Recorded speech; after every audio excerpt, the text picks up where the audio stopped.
Down syndrome मध्ये हे ज्या बाकीच्या मेन मेन जी त्यातली कन्सर्न आहे इंटेलेक्च्युअल डिसेबिलिटीची, ती कन्सर्न आणि लो मसल टोन, ह्या दोन गोष्टींमुळेच डाऊन सिंड्रोम मध्ये प्रामुख्याने ज्या अडचणी येतात, तर त्यातली एक म्हणजे फिडिंगची अडचण अशी असते की म्हणजे ब्रेस्ट फिडिंग करताना सील जे आहे तोंडाचं, ते सील तयार होणं गरजेचं असतं आणि आपला जो सक स्वॉलो रिफ्लेक्स आहे की आपण गिळताना काही क्षणासाठी आपला ब्रीदिंग सप्लाय जो असतो तो बंद होतो.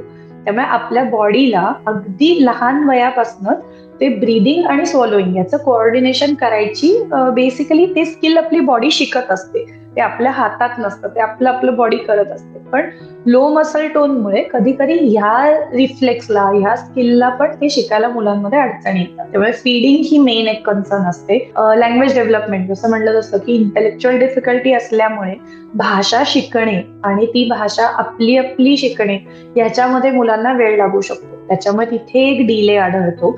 कुठलंही स्किल शिकताना या वयातल्या या इंटेलेक्च्युअल डिसेबिलिटीमुळे डाऊन सिंड्रोमच्या मुलांना टिपिकल मुलांपेक्षा जास्त वेळ लागणारच आहे.